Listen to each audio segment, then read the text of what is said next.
నిన్నటి రోజున చాలా వైభవోపేతంగా వల్లీ కళ్యాణం జరిగింది. మనందరం చూసి తరించాం.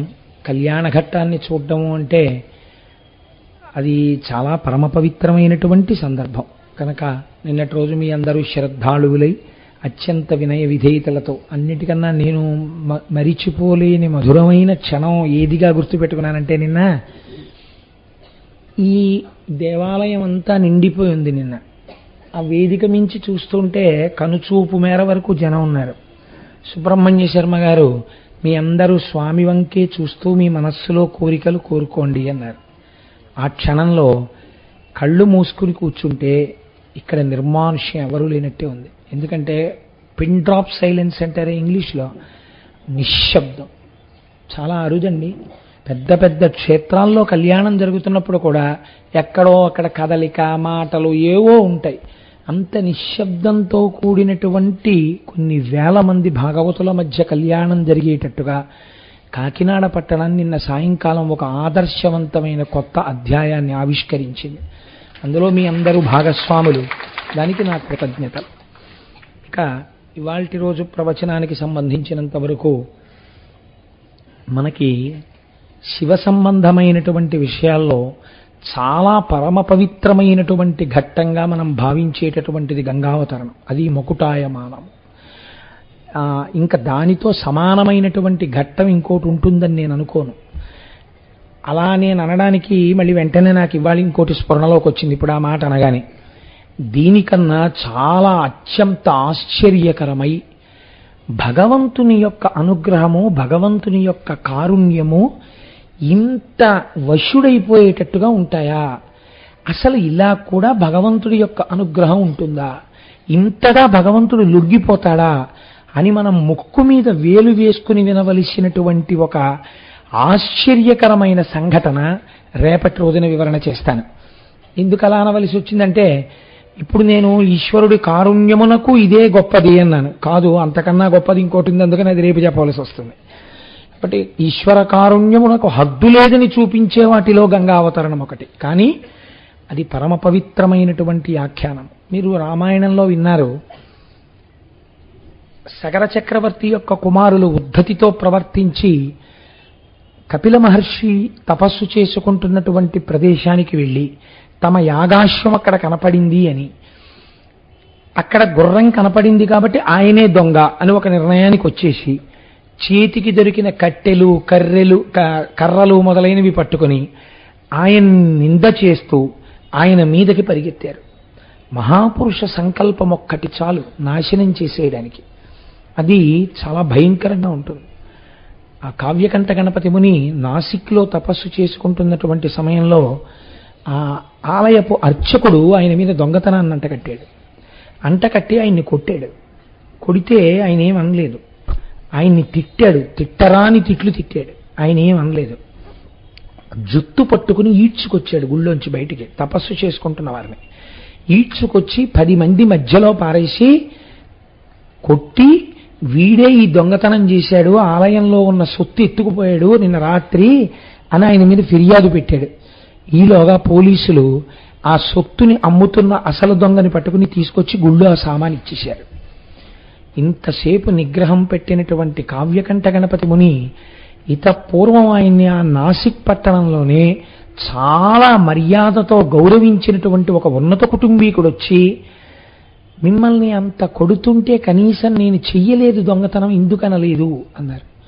అంటే ఆయన అన్నారు, ఇంత పనికిమాలిన మాటలు నన్ను అంటూ నిందారోపణ చేశాడు కనుక కొద్ది కాలములోనే ఈ నాసిక్ పట్టణమునందు గొప్ప గొప్ప ప్రకృతి వైపరీత్యములు పుట్టుగాక అని శాపవచనం విడిచిపెట్టారు.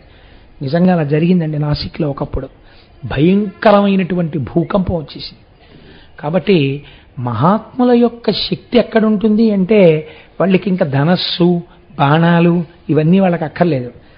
వాళ్ళ నోటి వాక్కే శక్తి. అది పిడుగు కన్నా ప్రమాదకరం. ఒక్క వాక్యాన్ని విడిచిపెట్టేశారనుకోండి అంతే, ఇంకా అలా ఉండిపోతుంది. మీకు నేను ఒక ఉదాహరణ చూపిస్తాను. జగద్గురువులై ఆర్షధర్మ ప్రతిష్టాపన చేసి వేద విరుద్ధమైన వాదనలను ఖండించి అద్వైత తత్వాన్ని బోధ చేసి మన లోకానికంతటికీ కూడా ఇంత భక్తి సామాగ్రిని పంచిపెట్టినటువంటి శంకర భగవత్పాదులు కేరళలో వాళ్ళ అమ్మగారు శరీరం విడిచినప్పుడు జరిగినటువంటి ఒక దారుణమైన సంఘటన చేత కోపమును చెంది శంకరాచార్యులు వారు కోపాన్ని పొందిన సందర్భం ఇంకోట్లేదు. తాను పుట్టినటువంటి ప్రదేశంలో, అటువంటి కేరళ రాష్ట్రంలో సనాతన ధర్మమును ప్రబోధము చేసేటటువంటి పీఠము ఉండకుండుగాక అని శాపం ఇచ్చారు. వారు పుట్టిన దేశంలో కేరళలో పీఠం లేదు, కర్ణాటకలో శారదాపీఠం ఉంది. మీరు చూడండి, మహాత్ముల మాటలు ఉత్తినేపోవు. కనుక కపిల మహర్షి కళ్ళు తెరిచి చూశారు, ఏమిటి కేకలేమిటి, అల్లరేమిటని. మీదకొచ్చి పడుతున్నారు సగరులు. వెంటనే ఆయన కోపాన్ని పొంది ఒక్కసారి చూసి హుం అన్నారు. అంతే, వారిలోంచి పుట్టినటువంటి కోపము అగ్నిహోత్రంగా మారింది. ఎక్కడ ఉన్నవాళ్ళు అక్కడే 60,000 మంది బూది కుప్పలై పడిపోయారు. అంశుమంతుడు చూశాడు. చూసి వాళ్ళకి జలతర్పణ చేద్దామని గబగబా వెళ్ళి నీళ్లు పట్టుకొస్తున్నాడు.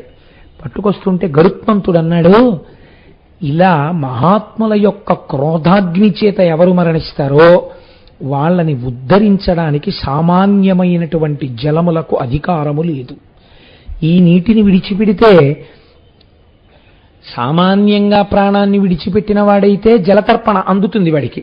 కానీ వీళ్ళు ఒక మహాత్ముని యొక్క క్రోధాగ్ని చేత మరణించారు కాబట్టి వీళ్ళకి నువ్విచ్చే జలతర్పణలో అందవు.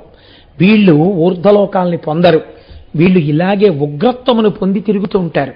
వీళ్ళ భస్మరాసులు తడవాలంటే ఆకాశము నుండి గంగ భూమి మీదకి ప్రవహించాలి. ఎక్కడ పడున్నారు వీళ్ళు? పాతాళలోకంలో పడున్నారు. ఎక్కడి స్వర్గలోకం, ఎక్కడి పాతాళలోకం? పాతాళానికి గంగ ప్రవహించాలి. ప్రవహించి వచ్చి ఈ బూది కుప్పల మించి ప్రవహించాలి. ప్రవహిస్తే అప్పుడు వీళ్ళకి జలతర్పణలైనట్లుగా భావింపబడి వీళ్ళ దాహం తీరి, వ్యగ్రత తీరి వీళ్ళు ఉన్నత లోకాల్ని పొందుతారు. కాబట్టి నువ్వు ఈ నీటితో జలతర్పణ చెయ్యకు అన్నాడు. దీనికోసం బెంగ పెట్టుకున్నారండి ఇక్ష్వాకు వంశంలో. నాకు తెలిసి ఇక్ష్వాకు వంశంలో ధరింపచేసేవాడు లేక కొన్ని తరాల పాటు అలా పడిపోయినటువంటి సందర్భం ఏదైనా ఉంటే ఒక్క సగర చక్రవర్తి బిడ్డల వల్లే ఉంది. ఇలా పడిపోయి ఉండిపోతే తర్వాత దిలీపుడు వెళ్ళిపోయాడు, సగరుడు వెళ్ళిపోయాడు చాలా కష్టపడి ప్రయత్నం చేసి, అంశుమంతుడు వెళ్ళిపోయాడు, దిలీపుడు వెళ్ళిపోయాడు, భగీరథుడు వచ్చేశాడు. వీళ్ళు అలాగే ఉన్నారు. వీళ్ళకి జలతర్పణలు లేవు, వీళ్ళకి పితృకార్యాలు లేవు, వీళ్ళు ఉద్ధరింపబడే మార్గం లేదు. అలా పడిపోయి ఉన్నప్పుడు భగీరథ ప్రయత్నము అని మనకు ఒక మాట వచ్చింది. ఆ భగీరథ ప్రయత్నం ఎక్కడ ప్రారంభమైంది అంటే, సాధారణంగా లోకంలో ఒక మాట ఉంటుంది, అసంభవము, ఇది జరగదు. అసంభవములు ఎప్పుడు సంభవములవుతాయి? పట్టుదల కలిగినటువంటి వాడి సంకల్ప బలం చేత, వాడికున్న పరమేశ్వర భక్తి చేత అసంభవములు సంభవములే అవుతాయి. కాబట్టి ఇప్పుడు ఆయన తపస్సు చేయడానికి బయలుదేరాడు. తపస్సు చేయడానికి బయలుదేరినటువంటి వాడు ఎక్కడ పరిపాలన చేస్తున్నాడండి? అయోధ్యలో పరిపాలన చేస్తున్నాడు. అయోధ్యకి దగ్గరలో ఎన్ని గొప్ప గొప్ప పట్టణాలు ఉన్నాయి. కాశీ మొదలైన పట్టణాలన్నీ ఉత్తర భారతదేశంలో ఉన్నాయి. ఆయన ఆ పట్టణాల్లో తపస్సు చెయ్యలేదు. ఎక్కడ చేశాడంటే దక్షిణ భారతదేశానికి వచ్చి గోకర్ణంలో తపస్సు మొదలుపెట్టాడు. గోకర్ణంలో తపస్సు ఎందుకు చెయ్యాలి? మనకి ఒక ప్రశ్న మీరు వేసుకుని జవాబు కోసం ప్రయత్నం చెయ్యకపోతే మీకు ఎప్పటికీ దాని యొక్క వైభవం అందదు. మీరు గంగావతరణము అని చదివేటప్పుడు గోకర్ణంలో తపస్సు చేశాడు అని మీరు చదివేశారనుకోండి, నేను దోషము అని అన్నాను, కానీ గోకర్ణంలో ఎందుకు చెయ్యాలి? ఇప్పుడు నిన్నటి రోజున సుబ్రహ్మణ్యేశ్వర స్వామి వారి కళ్యాణం చేస్తే అక్కడ ఎందుకు చేశావు అంటే ఏదో ప్రాతిపదిక ఉండాలి కదండి. 400 మంది గృహస్థులు, మిగిలిన కొన్ని వేల మంది కూర్చుని చూడ్డానికి ఈ ప్రాంతం ఇరుకవుతోంది. అలా పెట్టుకుంటే బాగుంటుంది. ఏదో ఒక ఆలోచన లేకుండా ఉత్తిని అక్కడ వెయ్యరు కదా తీసుకెళ్ళి, అది దిక్కు సరిపోతుందా, అలా పెట్టచ్చా, భూశుద్ధికి ఏం చెయ్యాలి, ఇవన్నీ ఆలోచనలు ఉంటాయి, అవి అమలు చేస్తాం. అలా గోకర్ణానికే ఎందుకు వెళ్ళాలి? గోకర్ణానికి ఏమైనా ప్రత్యేకత ఉన్నదా అంటే గోకర్ణమునకు ఒక ప్రత్యేకత ఖచ్చితముగా ఉన్నది. ఏమిటో తెలుసా అండి గోకర్ణానికి ఉన్న ప్రత్యేకత? మీరు తెలిసి చేసినా తెలియక చేసినా పాపభూయిష్టమైనటువంటి జీవితాన్ని గడుపుతున్నవాడు ఒక్కసారి శివనామోచ్చారణం చేస్తే వాణ్ణి గోకర్ణంలో పూజ చేసేటట్టుగా పుట్టిస్తారు. ఇప్పుడు మీకు ఇందులో ఏమర్థమైంది? గోకర్ణంలో పూజ చేయడం అంటే, గోకర్ణంలో శివలింగం మీద ఓ చుక్క నీళ్లు పోయడం అంటే, గోకర్ణంలో శివలింగం మీద ఒక్క మారేడు దళం వెయ్యడం అంటే, దానికి గత జన్మలలో పూర్వపుణ్య బలము ఉన్నవాడు తప్ప గోకర్ణ క్షేత్రమునకు వెళ్ళలేడు, వెళ్ళి శివలింగారాధనము చేయలేడు. ఎందుకు చేయలేడు? అలా చేస్తే అక్కడ ఏదో గొప్ప విషయం జరిగి తీరుతుంది. ఇప్పుడు దీన్ని ఎలా అనుసంధానం, దీనికి ఏమైనా ప్రమాణం ఉందా ఇలా చెప్పడానికి? ఉన్నది. ఎక్కడ ఉన్నది అంటే, పూర్వం ఒక బ్రాహ్మణ కాంత ఒక ఆవిడ ఉండేది. ఆవిడ చాలా గొప్ప తల్లి. ఆవిడ పేరు సౌమిని. ఆవిడ ఒక బ్రాహ్మణుడికి ఇచ్చి వివాహం చేశాడు తండ్రి గారు. ఇద్దరూ కలిసి సంతోషంగా జీవితం గడుపుతున్నారు. కానీ దురదృష్టవశాత్తు పెళ్ళైన కొద్ది నెలలకే భర్త విగత జీవుడయ్యాడు. ఆవిడికి వైధవ్యం సంప్రాప్తించింది. బహుసౌందర్య రాశి, విశేషించి భర్త లేడు. దీని చేత పురుషులు ఈవిడిని తమ వలలో వేసుకునే ప్రయత్నం చేశారు. అదొక దురదృష్టకరమైన సంఘటన. నేను దాని గురించి పెద్ద విశేషంగా విపులీకరించక్కర్లేదు. అందులో ఆవిడ ఒక్కరి దోషమే ఉందని నేను అనుకోను. ఖచ్చితంగా ప్రపంచం కూడా అలా ఉంటుంది. కాబట్టి ఈవిడ ఒక బలహీనమైన క్షణంలో ఒకరికి వశురాలైంది. వశురాలైతే ఆనాడు ఉన్నటువంటి కట్టుదిట్టమైన ఆచారముల చేత బ్రాహ్మణ కులంలో పుట్టి కూడా ఇటువంటి పని చేసింది. కాబట్టి అసలు జ్ఞాతులందరూ విడిచిపెట్టారు. అది విచిత్రం. జ్ఞాతులంటే ఇంటి పేరు ఉండి ఆ గోత్రం ఉన్న వాళ్ళెవ్వరూ కూడా ఈమెని అక్క చెల్లెలుగా ఇంటికి రానివ్వమని వదిలిపెట్టేశారు. ఎప్పుడైతే వదిలిపెట్టేశారో ఈవిడ సమాజమునందు చాలా సంస్కారమునందు చాలా వెలితిగా ఉండేటటువంటి ఒక వ్యవస్థలో జన్మించినటువంటి వ్యక్తితో జీవనాన్ని గడపడానికి అలవాటు పడింది. అటువంటి అలవాటు పడి ఉండడం చేత ఆయనకి సంతానాన్ని కంది. కానీ ప్రతిరోజు ఆవిడ కళ్ళు సేవించేది. ఆవిడ బ్రాహ్మణ కాంత.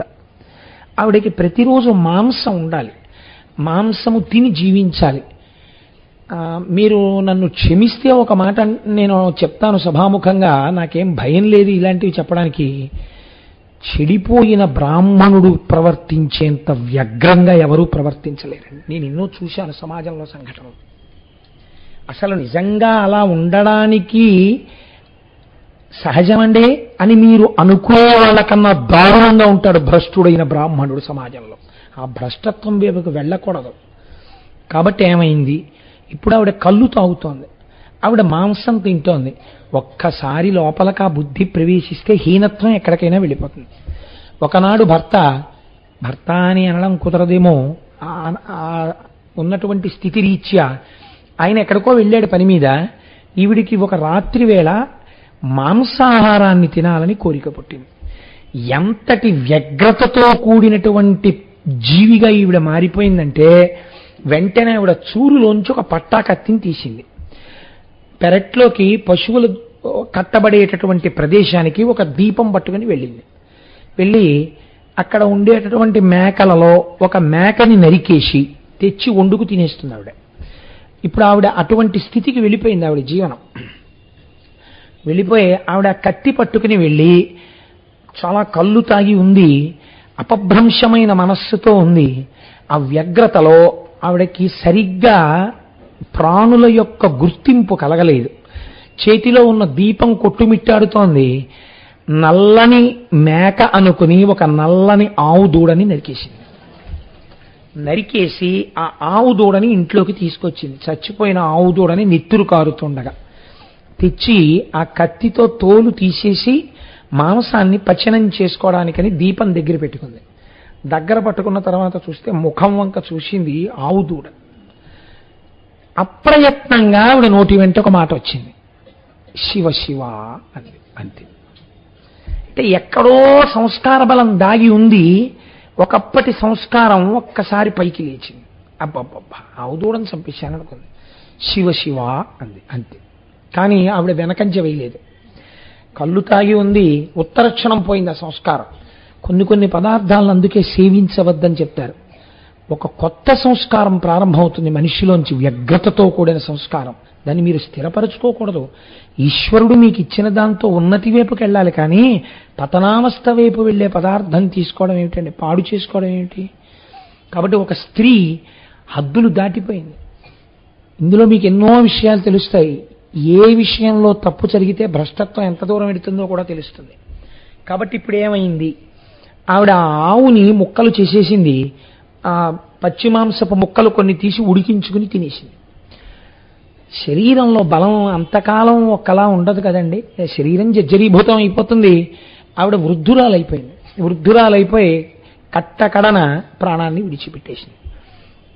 యమభటులు ఆవిడ్ని తీసుకెళ్లారు. ఆవిడ పాపమును పుణ్యమును బేరీజు వేశారు.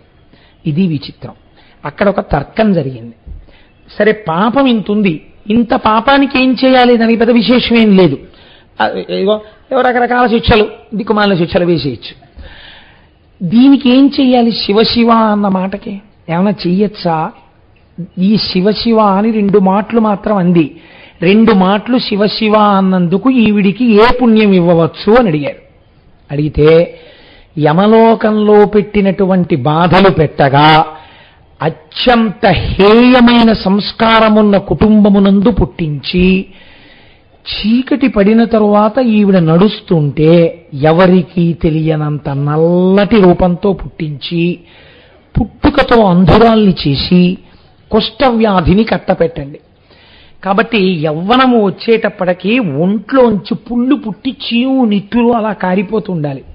ఎవ్వరూ దగ్గరికి రాకూడదు. పుల్లటి కంపు వస్తూ ఉండాలి శరీరంలోంచి. ఎప్పుడు ఈగలు దోమలు ముసురుతూ ఉండాలి. చేసిన పాపం అనుభవింపబడాలి. అందుకే కొన్ని ప్రాణులు అలా పుడతాయి లోకంలో. కాబట్టి ఇప్పుడు ఈ పాపం అంతా అనుభవంలోకి వెళ్ళిపోవాలి.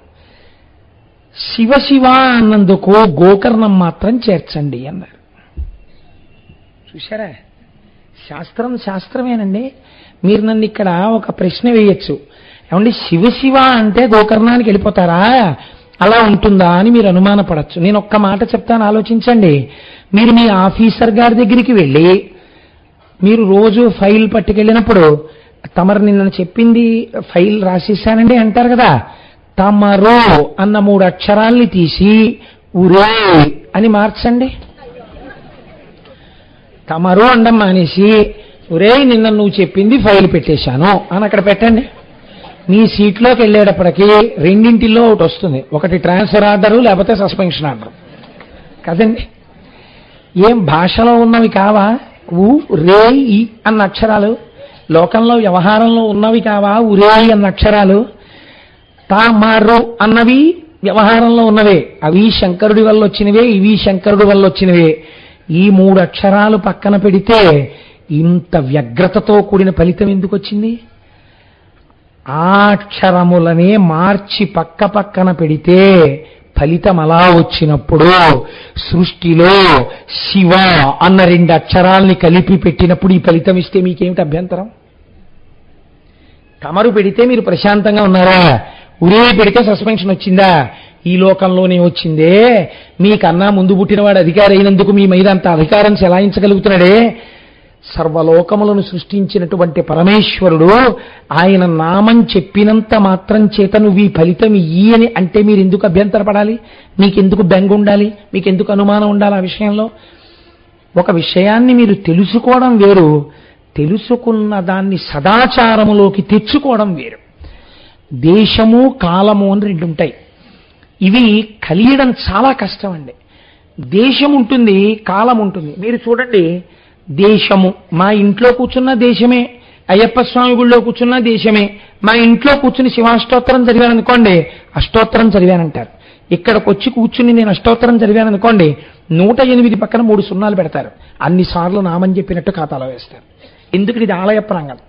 ఇక్కడ ఏది చేసినా సహస్రం కింద లెక్కేస్తారు. అలాగే స్వయంభూయంగా ఉందనుకోండి, అక్కడికి వెళ్ళి ఏది చేసిన అనంతం, దాన్ని మీరు లెక్క పెట్టలేరు ఇంకా శక్తిని. కాబట్టి దేశము కాలము కనుకనే మనం ఏం చేస్తున్నాం, రేపు మహాశివరాత్రి నాడు కేవలం పూజ చేయడం కాదు, పూజ చేసి అందరికీ ఒక 30 నిమిషాలు సమయం ఇచ్చి, ఇదే కదండి మనకంటూ ఏదైనా మిగిలితే ఇదొక్కటే మనకి మిగిలేది. మహాశివరాత్రి నాడు ఆలయ ప్రాంగణంలో పూజాంతర్గతంగా మౌనం వహించి శివనామం 2 పేజీలు రాయండి, 3 పేజీలు రాయండి, మీరు ఏ గతుల్ని పొందుతారు. కనుక అందరం శివకోటి పుస్తకాలు తెచ్చుకుని ఆ రోజున ఒక 30 నిమిషాల సేపు శివనామములను రాస్తాం. ఇది మనం జీవితంలో చెయ్యవలసిన పనులివి. కాబట్టి ఇప్పుడు ఆవిడ్ని ఎక్కడికి తీసుకెళ్లి పుట్టించారు. మరుజన్మలో భయంకరమైనటువంటి సంస్కారం కలిగినటువంటి ఒక కుటుంబమునందు పుట్టుక చేత బొగ్గు వంటి వర్ణంతో, ఆ వర్ణంతో పుడితే వచ్చిన నష్టమేం లేదు, కానీ దానితో పాటు అంధురాలు. ఇది పెద్ద ప్రమాదం. ఏమీ తెలియదు, పుట్టినప్పటి నుంచే ఆవిడ అంధురాలు. దానికి తోడు చాలా చిన్న వయస్సులో ఆవిడ్ని కుష్ఠవ్యాధి పట్టుకుంది. ఒళ్ళంతా పాకేసింది. ప్రాణం పోతుందా?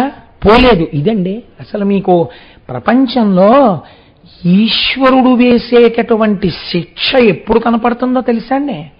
అన్నీ తెలిసి ఉన్నవాడికి అమావాస్య మరణం, ఏమీ తెలియని వాడికి ఏకాదశి మరణం అని అందుకే వచ్చింది సామెత. ఈశ్వరుడు వ్యాధితో పాటు దీర్ఘజీవనాన్ని కూడా ఇచ్చేస్తే ఇంకా నరకం ఎక్కడో ఉండదు. చాలండి, అప్పుడు తెలుస్తుంది అనుభవం అంటే ఏమిటో, అప్పుడు తెలుస్తుంది శివనామం రాయకపోవడం ఏమిటో, అప్పుడు తెలుస్తుంది భగవత్కథ వినకపోవడం అంటే ఏమిటో, అప్పుడు తెలుస్తుంది ఒక దేవాలయానికి వెళ్ళకపోవడం అంటే ఏమిటో. ఎవరు ఉద్ధారకులు అనుకున్నామో వాళ్ళు ఈ మధ్య కాలంలో రిపీటెడ్గా పేపర్స్లో వస్తుంటే అసలు ఈ సంస్కారం ఎట్టిపోతోందనిపిస్తోంది. ఇంకా ఈవిడ ఎక్కువ కాలం బతకదని హాస్పిటల్లో డిశ్చార్జ్ చేసేస్తే, నేను ఒక వారం క్రితం పేపర్లో చదివాను, తీసుకొచ్చి ఆవిడికి అంత్యేష్టి సంస్కారం చేసేశారు. తీసుకొచ్చి ఆవిడ్ని పాతి పెట్టేయడానికి గొయ్యి తవ్వేసి ఆవిడ్ని అందులో పెట్టేసి పూజ చేయపోయారు. ఒక పేపర్లో వచ్చిందండి, నేను అబద్ధం ఆడలేదు. పూజ చేయబోతుంటే పక్కన ఇంకో శవాన్ని పాతి పెట్టడానికి వచ్చిన వాళ్ళు చూశారు. చూసి అదేమిటాడు మూలుగుతోంది, కొంచెం ఊపిరుంది, అదేమిటి పాతి పెట్టేస్తున్నారన్నారు. హాస్పిటల్ వాళ్ళు ఇంకొండదు, తీసుకెళ్ళిపోమన్నారండి. మాకు 2 గదులు, ఇల్లు లేదు, తీసుకెళ్ళి ఎక్కడ పెట్టుకోవడం కుదరదు, ఎలాగో చచ్చిపోతుంది కదా. ఇప్పుడు ఆవిడకి ఏం తెలిసి ఏమిటి, ఎలాగో స్పృహ తప్పిపోయింది, ఓ మాట్లాడదు, ఓ తాగదు, ఎందుకు అందుకని చేసేద్దామని చేసేస్తున్నామండి, గొడవ మేము పడలేమన్నారు. అంటే వాళ్ళు హడిలిపోయి పక్క వాళ్ళు ఇంత హేయమైన పని ఏమిటని ఆవిడ్ని రక్షించి తీసుకెళ్ళమంటే, అప్పుడు వాళ్ళ ఇంటికి అక్కడ ఉన్న వాళ్ళందరూ కలిసి డబ్బు పోగు చేశారండి. పోగు చేసి ఆవిడికి ఇచ్చారు. ఇచ్చి అమ్మ మీ ఇంటికి తీసుకెళ్ళండి, చచ్చిపోయే వరకు ఉంచుకోండి అంటే చచ్చిపోయాక తీసుకొచ్చి సమాధి చేశారు. వేరే విషయం అనుకోండి. బట్ ఎటు వెళ్ళిపోతోంది సమాజం మీరు ఆలోచించండి. ఏమిటి ఇది ఇవాళ ఉన్నట్టు ఉంటుంది అనుకుంటున్నారా? నేను మొన్న పేపర్లో చదివి ఆశ్చర్యపోయాను. ఈ తూర్పుగోదావరి జిల్లాలో కచేరీలు చేస్తే ఒక మహాతల్లి వెంట సంగీత విద్వాంసులు పరిగెడుతుండేవారట. ఎన్ని సభలలో ఆవిడ సన్మానాలు పొందారోట. మంత్రులు, ఐఏఎస్లు, ఐపీఎస్లు ఆవిడ కచేరీలు పెట్టించేవారట. అంత సంపన్నురాలు, అంతటి సంగీత విదుషీమని, ఎంఏ ఇంగ్లీష్ చదువుకున్నారట. ఆవిడ ఇవాల్టి రోజున హైదరాబాద్లో, నేను ఆ వెన్యూ మర్చిపోయాను, మీకు గుర్తుందమ్మా, చిక్కడపల్లిలో ఆవిడ ఒక రాత్రి వేళ తన పవిట కొంగు పరుచుకుని ఆవిడ పడుకుని ముష్టెత్తుకుని జీవిస్తోందట. ఆవిడ ఒక పెట్టుకుని ప్రెస్ వాళ్ళు ఇంటర్వ్యూ చేశారు ఆవిడ్ని, తెలుసా అండి? ఫారిన్ బేస్డ్ అసోసియేషన్స్ ఆవిడకి ఆశ్రయం ఇచ్చే. ఇవాళ పురాణాలు ఉత్తినే వచ్చాయని మీరు అనుకోకండి. పురాణ కథలు ఉత్తినే రాలేదు. మిమ్మల్ని మీ వెనకనున్నవన్నీ మీ సొమ్ముని చూసి ఉన్నవి. మీతో ఉండేది ఈశ్వరుడు ఒక్కడే. వాడొక్కడే మీకు రక్షకుడు. ఎవ్వరూ రక్షించలేని బలహీనమైన క్షణంలో మీకు రక్షణ ప్రసరిస్తే వాడి వల్లే. నేను పరమ ధైర్యంతో పునఃపునః నాకు ఈశ్వరుడిచ్చిన అనుభవంతో నేను మీకు ఈ మాట చెప్తున్నాను. బాగా జ్ఞాపకం పెట్టుకోండి. కాబట్టి ఈశ్వరుడి యందు భక్తితో ఉండి తీరవలే. తెలిసి తెలియక చేసిన పాపకర్మని ధ్వంసం చేసుకునే ప్రయత్నం చేస్తూ ఉండాలి. కాబట్టి ఇప్పుడు ఆవిడ్ని ఎక్కడికి వెళ్లే అవకాశం ఇచ్చారు. ఆ 2 మాటలు ఆవిడ అని ఉండి ఉండకపోతే ఎక్కడికి వెళ్ళిపోయేదో చూడండి. ఆ జన్మ ఇప్పుడు శివ శివ అని ఆవు దూడను చంపింది. ఇప్పుడు ఆవిడ్ని గోకర్ణం వెళ్ళే ఏర్పాటిచ్చారు. ఎలా వెడుతుంది గోకర్ణం? అందరూ వదిలిపెట్టేశారు. అసలే అంధురాలు, కుష్ఠరోగి, వదిలిపెట్టేస్తే ఆవిడ అలా నిలబడితే ముష్టి వేయడానికి దగ్గరికి వెళ్ళడానికి భయపడేవారు. ఒళ్ళంతా పుళ్ళు, చీము, నెత్తురు, పురుగులు కారుతూ ఉండేవి ఒంట్లోంచి. ఒకసారి వ్యాధి సంక్రమించాక పాప ఫలితంగా పాపం చేసేయడం తేలికండే. అనుభవంలోకి వ్యాధి రూపంగానో ఇంకో రూపంగానో వచ్చాక ఎవడు పంచుకునేవాడు? ఎవడో పంచుకోడు. ఎవడు చేశాడో వాడు అనుభవించవలసిందే. కాబట్టి ఏమైంది? ఇప్పుడు ఆవిడ ఏడుస్తూ ఎవరైనా అన్నం పెట్టేవాళ్ళు ఉన్నారా అని ఏడుస్తోంది. ఆ సమయంలో మహాశివరాత్రి నాడు గోకర్ణ క్షేత్రాన్ని చేరుకుని పూజ చేసుకోవాలని పాదయాత్రగా వెళ్ళిపోతున్నారు కొంతమంది. మేము మొన్న దక్షారామం వెళ్ళిపోయినట్టు. నాకు ఆ పాదయాత్రలు అంటే అదో సంతోషం. పూర్వం ఒక్కడనే వెళ్ళిపోయేవాడిని, ఈ మధ్య చాలా మందితో కలిసి వెళ్తున్నాను, అంతే తేడా. కాబట్టి వెనక చాలా మంది కలిసి పాదయాత్ర చేస్తున్నారు. అప్పుడు వాహనాలు లేవు కదండి. అందుకని అందరూ వెళ్ళేటప్పుడు ఉత్తినే ఈ ఊరేమిటండి, ఆ ఊరేమిటండి, లేకపోతే వెళుతూ కూడా మళ్ళీ ఆఫీస్ గురించో, వెళుతూ కూడా మళ్ళీ ఏదో దిక్కుమాల సబ్జెక్టో ఎత్తుకోకూడదు. భగవత్ సంబంధంగా మాట్లాడుకుంటూ వెళ్ళాలి చక్కగానే. కాబట్టి వాళ్ళందరూ జయ జయ శంకర, హర హర శంకర అని నిన్న మీ అందరూ చూడండి, సుబ్రహ్మణ్యం సుబ్రహ్మణ్యం షణ్ముఖనాథ సుబ్రహ్మణ్యం అంటూ వెళ్ళారు. అలా వాళ్ళు చక్కగా నామం చేసుకుంటూ వెళ్ళిపోతున్నారు. వెళ్ళిపోతుంటే ఈవిడేం చేసింది? ఇక్కడ ఉంటే ఎలాగో పెట్టేవాళ్ళు లేడు, వీళ్ళందరూ వెళ్తున్నారు కదా బాటసారులు కనుక వెళ్ళేటప్పుడు వీళ్ళు అన్నాలు కట్టుకుని వెడతారు. ఈ నామం వినపడుతుంటే మనం కూడా అలా అంటూ వీళ్ళ వెనకాల వెళ్ళిపోతే వీళ్ళు భక్తి తత్పరులు కాబట్టి నన్ను తోసేయరు, చీ అని విసిరేయరు. కాబట్టి వీళ్ళ వెనకాల వెళ్ళిపోతాం. నామం ఆగిపోతుంది, కళ్ళు కనపడవు కదా ఆవిడికి. ఆగిపోతే వీళ్ళు ఆగారని గుర్తు, నేను ఆగుతాను. మళ్ళీ వీళ్ళు కదిలితే నామం చెప్తారు, వీళ్ళతో పెడతాను. వీళ్ళు ఎందుకు ఆగుతారు? అన్నమో ఏదో తింటారు.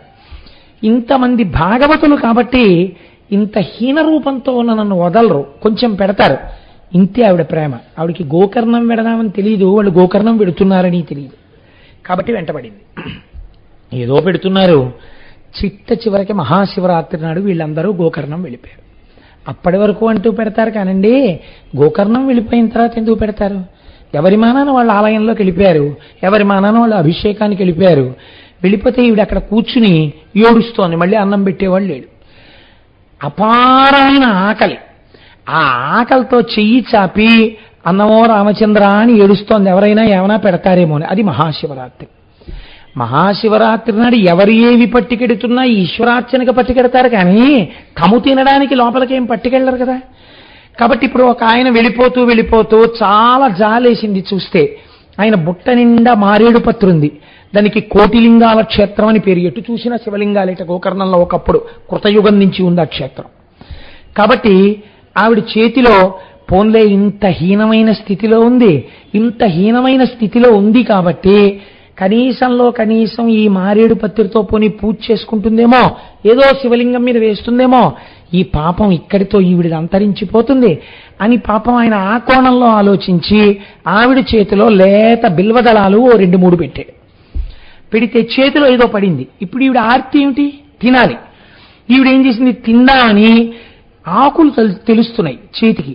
ఏం ఆకులు ఇవి? పచనం చేయబడి లేవు అని అని వాసన చూసింది. మారేడు దళాలు. ఆవిడికి ఎక్కడ లేని కోపం వచ్చింది. మారేడు దళం తినడానికి పనికిరాదు కదండి. మారేడు దళాలు పెట్టాడు. దిక్కుమాలినాడు. ఇందుకీ మారేడు దళాలు ఎవడకు కావాలి? నేనేం పూజ చేస్తానేంటే ఇందుకీ నాకు అని కోపం ఎంత వచ్చిందో. కోపం వచ్చినప్పుడే శరీరంలో ఆవేశం ఎక్కువ ఉంటుంది, ఆయాసమును. అందుకని విసిరి కొట్టింది. విసిరి కొడితే అన్ని శివలింగాలే. ఆ చేతిలో ఉన్న 3 మారేడు దళాలు వెళ్ళి మహాశివరాత్రి నాడు గోకర్ణ శివలింగం మీద పడ్డాయి. తెలిసి విసిరిందా తెలియక విసిరిందా ఈశ్వరుడికి అనవసరం. పడ్డాయా లేదా మహాశివరాత్రి నాడు? కడుపుకి ఏమైనా తిందా? తినలేదు. కళ్ళుండొచ్చిందా? కళ్ళు లేక వచ్చింది. అన్నం కోసం వచ్చిందా? ఎందుకు వచ్చింది? ఈశ్వరుడికి అనవసరం. చేరింది, తన క్షేత్రం చేరింది. వచ్చింది మహాశివరాత్రి నాడే అన్నం లేకుండా ఉండిపోయింది. మారేడు దళాలని కోపంతో విసిరిందా? ఇంకోలా విసిరిందా? తన మీదకి మారేడు దళాలు వేసింది. ఆ రాత్రంతా ఏడ్చింది. ఎవ్వరూ దగ్గరికి వెళ్ళలేదు.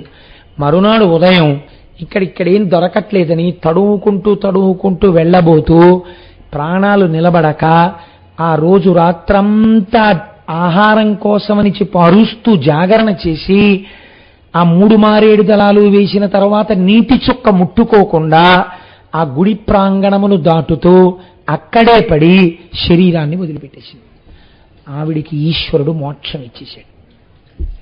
ఎందుకు ఇచ్చేశాడు అంటే గోకర్ణ క్షేత్రమునందు పూజ అంత గొప్పది. ఒక్కొక్క క్షేత్రమునందు ఒక్కొక్క పూజ ఉంటుందండి. ఎందుకని అంటే గోకర్ణమునందున్నటువంటి ఈశ్వరుడి పేరు మహాబలేశ్వరుడు. మహాబలం అంటే ఏమిటండి? బలం అంటే సాధారణంగా శరీరానికి ఉన్న బలాన్ని బలం అంటాం. చాలా బలవంతుడండి అంటాం. ఆయనదేం బలం? మహాబలం. ఎటువంటి మహాబలం? ఆయన చాలా బలవంతుడు అనుకోండి, మీరు పని చేయలేరు. ఆయన ఏదైనా పని చేశాడు అనుకోండి, మీరు వెళ్ళి ఆయన్ని అడిగారు అనుకోండి, ఏంటండి అలా చేశారు అని, లాగి లంపగా కొడతాడు, నీకు ఎందుకు అంటాడు. కాబట్టి మహాబలం వాడి దగ్గరికి వెళ్ళి మీరు ఇలా ఎందుకు చేశారని మీరు అడగలేరు కదండి. అసలు ముందు చాలా బలవంతుడు అనేటప్పటికీ రాక్షసుల దగ్గరికి ఎవడో ఎందుకు వెళ్ళలేదు, దేవతలు కూడా ఎందుకు ఊడిగం చేశారు ఆ బలం చూసే. ఈయనెవరు? మహాబలేశ్వరుడు. మహాబలమున్నటువంటి ఈశ్వరుడు, జగన్నియామకుడు. కాబట్టి ఇప్పుడు ఆయన ఏం చేస్తాడు? శివనామము చెప్పిన వాళ్ళని గోకర్ణం తీసుకెడతాడు. ఇప్పుడు గోకర్ణం తీసుకెళ్ళి గోకర్ణంలో పూజ చేస్తే అది తెలిసి చేశావా, తెలియక చేశావా, కోపంతో చేశావా, వ్యగ్రతతో చేశావా, హాస్యానికి చేశావా అనవసరం. చేసిన పూజని అడ్డుపెట్టి తను ఏదైనా ఇచ్చేస్తాడు. అలా ఇవ్వడంలో ఆయనని మీరు ఇలా ఈ మాత్రం దానికి ఎందుకు ఇచ్చావని మీరు అడగలేరు. ఎందుకు అడగలేరు? ఆయన సర్వజగన్నియామకుడు. అంత మంగళప్రదమైన క్షేత్రము గోకర్ణము. చంద్రశేఖర పరమాచార్య స్వామి వారి జీవితంలో నేను ఒకసారి చదివి ఆశ్చర్యపోయా. 104 జ్వరం వస్తే చంద్రశేఖర పరమాచార్య స్వామి వారు తలస్నానం చేసి పంచాక్షరి చేసుకుంటూ కూర్చునేవారు. నాకు ఒక అద్భుతమైన అవకాశం వచ్చింది కాబట్టి కార్యక్రమాలన్నీ రద్దయిపోయి నేను తపస్సు చేసుకుంటున్నాను అనేవారు. ఏమిటి తపస్సు అంటే 104 జ్వరం, పద్మాసనం వేసుకుని పంచాక్షరి. ఎందుకండి అలాగా అంటే అనేవారు, పూర్వకాలంలో పంచాగ్నిహోత్రముల మధ్య తపస్సు ఉంది, ఇప్పుడు లేదుగా. లోపల ఇంత తపించిపోతుంటే పంచాగ్నిహోత్రములు ఉన్నట్టేగా. జ్వరమన్నది తెలియకుండా అసలు జ్వరమన్న దాన్ని మర్చిపోయి అంతర్ముఖుడనైపోయి శివారాధన చేస్తే ఇప్పుడు నేను పంచాగ్నిహోత్ర తపస్సు చేసినట్టే. కాబట్టి ఈశ్వరుడు నాకు ఎంత గొప్ప వరం ఇచ్చాడు, 104 జ్వరం, కాబట్టి తపస్సు చేస్తాననేవాడు. మహాత్ముల యొక్క జీవన స్థితి అలా ఉంటుందండి. మనం అయితే దీపం ఇలా తిప్పాలా, ఇలా తిప్పాలా, దిక్కుమాల అనుమానాలు ఎప్పుడూ అవి. అసలు ఆ స్థాయిలో ఆలోచనే రాదు మనకి. ఎప్పుడూ నిర్మాణాలతోనే జీవితాలు అయిపోతుంటాయి. కాబట్టి ఊర్ధబాహు పంచతప మాసాహారో, నెలకొక్కసారి ఆహారం. జితేంద్రియ, ఇంద్రియములను గెలిచాడు. ఇంద్రియములను గెలవడం అంటే నేను తరచు చెప్తుంటాను, ఇంద్రియములను గెలవడానికి ఇంద్రియాలని నొక్కి పట్టడానికి తేడా ఉంది.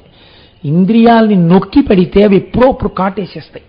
ఇంద్రియాలని గెలవడం అంటే ఏమిటో తెలుసా అండి?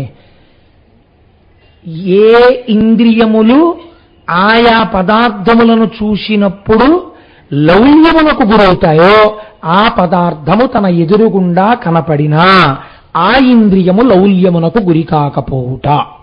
3 రోజులు అన్నం తినకపోయినా ఆయన ఎదురుగుండా ఒక ఆయన భోజనం చేస్తుంటే పరమ సంతోషంగా అలా కూర్చుని ఉండగలగాలి తప్ప, చూడు ఎలా తింటున్నాడో నాకు పెట్టట్లేదు అనగలిగి ఉండాలి. అప్పుడు రసేంద్రియమును గెలిచాడు. ఆయన అంతా తినేసి విస్తట్లో ఇలా ఊడ్చి ఓ ముద్ద చేతిలో పెట్టాడు అనుకోండి, ఈశ్వరానుగ్రహం అని చెప్పి తినేసి వెళ్ళిపోవాలి. అందుకే సన్యాసాశ్రమమును మన దేశంలో అంత గొప్పగా ఎందుకు చెప్తారో తెలుసా అండి? అన్నం పిలిచిపెట్టేటటువంటి తల్లిదండ్రుల్ని విడిచి లోకమంతటినీ భవతి భిక్షాందేహి అన్నప్పుడల్లా కబళం వేసినటువంటి ప్రతి స్త్రీని తల్లిగా చూస్తూ వెళ్ళిపోగలిగినటువంటి స్థితికి వెళ్ళిపోతాడు సన్యాసి. అలా భవతి భిక్షాందేహి అంటూ తిని అందరినీ తల్లులుగా చూస్తారు. కాబట్టి అంత పవిత్రమూర్తిగా సన్యాసిని ఈ దేశం చూసింది. కాబట్టి చూడండి, ఇప్పుడు మాసాహారో జితేంద్రియ, తస్య వర్ష సహస్రాణి ఘోరే తపసి తిష్ఠితః. 1000 సంవత్సరములు తపస్సు చేశాడు.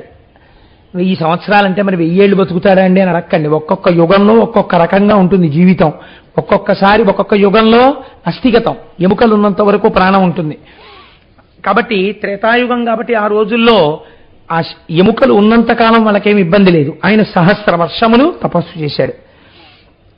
చతుర్ముఖ బ్రహ్మగారు ప్రత్యక్షమయ్యారు. ప్రత్యక్షమైన ఆయన నీకు ఏం కావాలని ఈ తపస్సు చేశావని అడిగారు. చిత్రమైన కోరికలు 2 కోరాడు. ఇదండి, అందుకే పెళ్లి చేసేటప్పుడు ఏం చూస్తారంటే ఆయనకి ఎంత ఆస్తుందని ఎన్నడూ అడిగి పిల్లనివ్వరాదు. బాగా గుర్తుపెట్టుకోండి. మీరు అడిగినా అడగకపోయినా ఉందో లేదో మీకు తెలుస్తుందండి. ఎవడో ఒకటి చెప్పనే చెప్తాడు, వాళ్ళకి ఇది ఉందండి ఇది లేదండి. ఉన్నది ఉండిపోతుందని మీరు అనుకుంటున్నారా? లేనివాడు లేకుండా ఉండిపోతాడనుకుంటున్నారా? ఉన్నది ఉండాలన్నా లేనిది కలవాలన్నా యోగక్షేమం వహామ్యహం అని భగవానుడు చెప్తున్నాడు. ఆ భగవానుడి యందు భక్తి ఉన్నవాడిని తెచ్చుకో అల్లుడిగా. భగవంతుని యందు పూనిక ఉన్న కుటుంబాన్ని తెచ్చుకో నీకు బంధుత్వంతో. అంతేకాని ఈశ్వరుడు ఏమిటంటే అన్నవాడిని తేకు, వాడికి ఎంతున్నా ఉంటుందని నమ్మకం లేదు నీకు. అందుకే 7 తరాలు చూస్తారు. అందుకే ఇప్పుడంటే మనకు అవన్నీ అక్కర్లేదనుకోండి, మనం హాయిగా సంతోషం, మనంతటి వాళ్ళం మనం. కానీ 7 తరాలు ఎందుకు చూసేవారంటే ఈ వెనకాతల ఎక్కడైనా ఒక మహాత్ముడు ఉన్నాడా 7 తరాల్లో అని చూస్తారు. ఆయన ఉన్నాడనుకోండి మీకు చాలా గట్టెక్కిపోతాయి. ఎందుకు గట్టెక్కిపోతాయో మీరు చూడండి. ఇది మీకు నేర్పుతుందండి లోకం. భగీరథుణ్ణి బ్రహ్మగారు అడిగారు నీకేం కావాలని అడిగారు.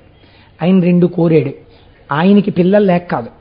ఆయన అన్నాడు ఇక్ష్వాకు వంశమునందు కుమారులు జన్మేపకపోవుట అన్నది ఉండకుండుగాక, అవిచ్ఛిన్నముగా వంశము జరుగుగాక.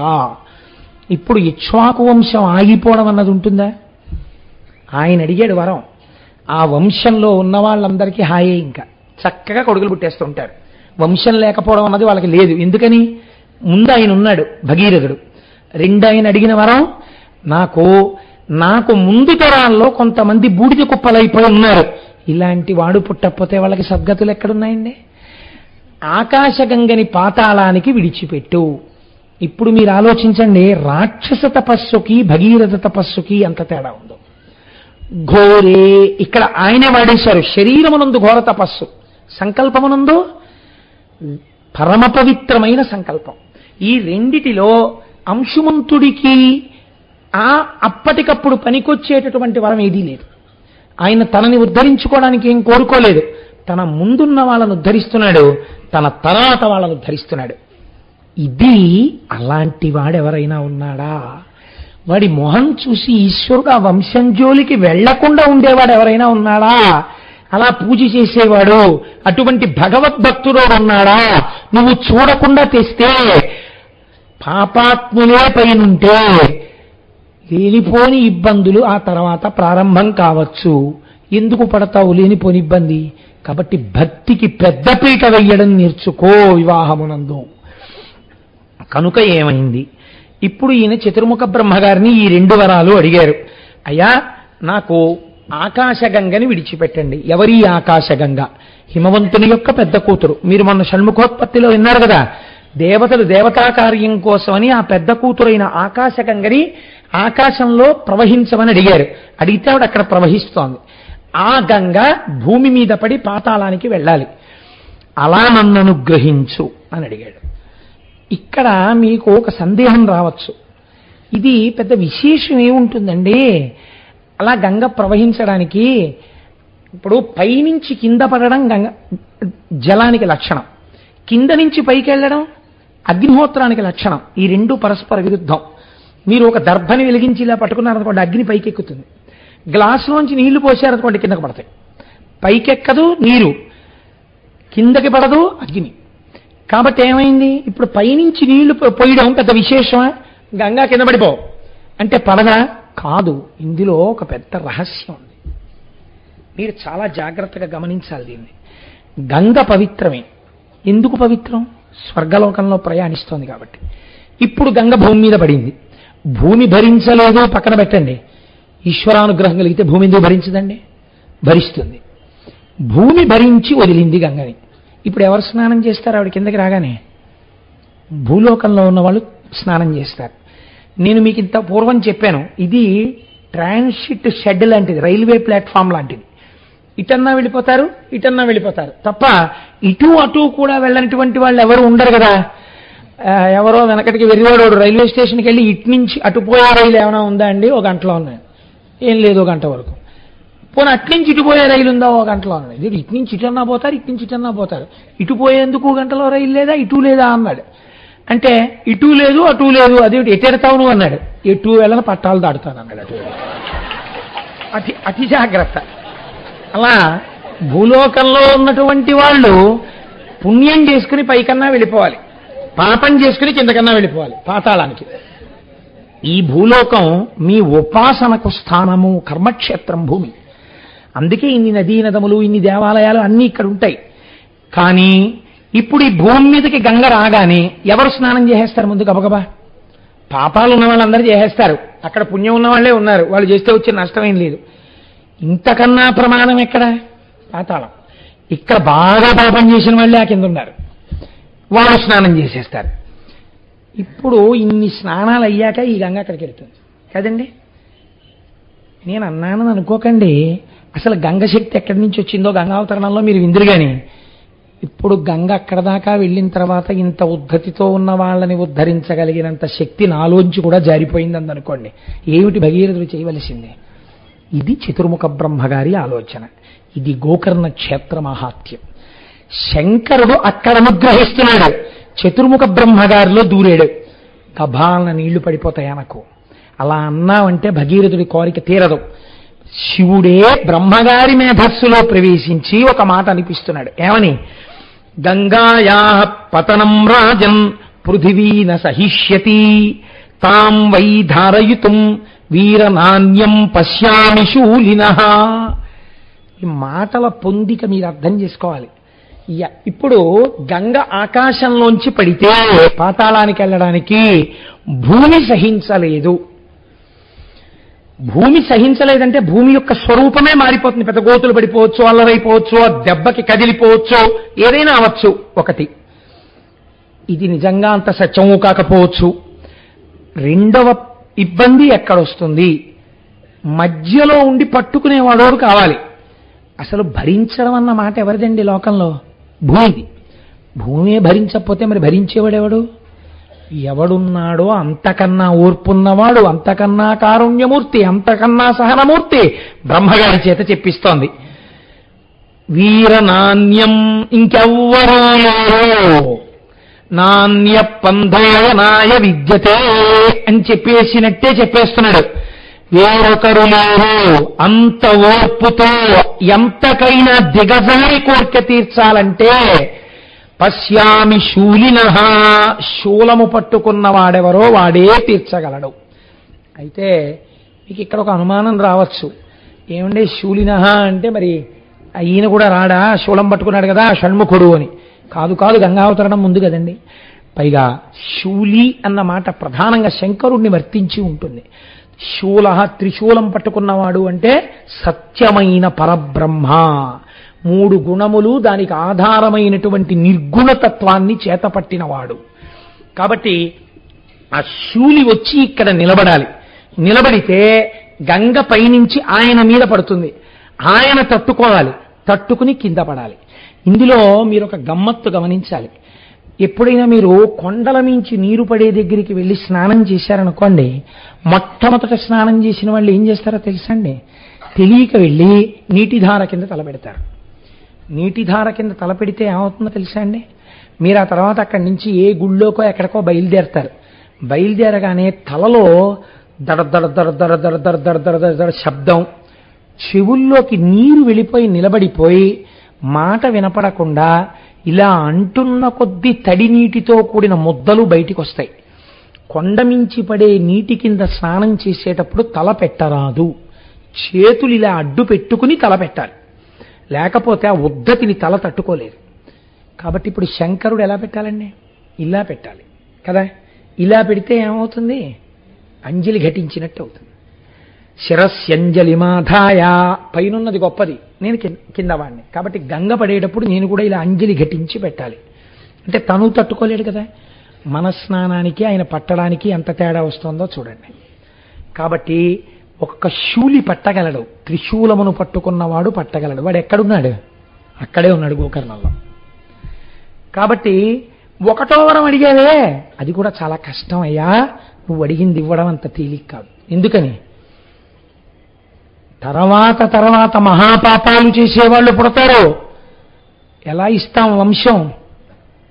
అయినా నువ్వు అడిగావు కాబట్టి ఇచ్చేశానన్నాడు. అంటే ఇప్పుడు ఏం చేయాలన్నమాట ఈశ్వరుడు? ఆ వంశంలో అటువంటి పాపమున్నవాడు పుట్టకుండా జాగ్రత్త పడుతూ ఉండాలి. ఉన్న దాన్ని తక్కువలో తీస్తూ ఉండాలి. తను తెలుసుకునేటట్టు చెయ్యాలి. దశరథుడి జీవితం అదే కదండి. మరి ఒకప్పుడు యవ్వనంలో శాపం వస్తే కొడుకుని తలుచుకుని చచ్చిపోతామన్నారు. యవ్వనానికి వృద్ధాప్యానికి ఎంత తేడా ఉంటుందో చూపిస్తుంది రామాయణం. ఆయన నవ్వుకున్నాడు. యవ్వనంలో ఉన్న దశరథుడు పెళ్ళవలేదు అంటే నాకు కొడుకులు ఉంటారనుకున్నాడు. నాకు గొడవలేదు, ఇంకా మా దిలీపుళ్ళని తిరగక్కర్లేదు అనుకున్నాడు. కానీ ఏమైంది?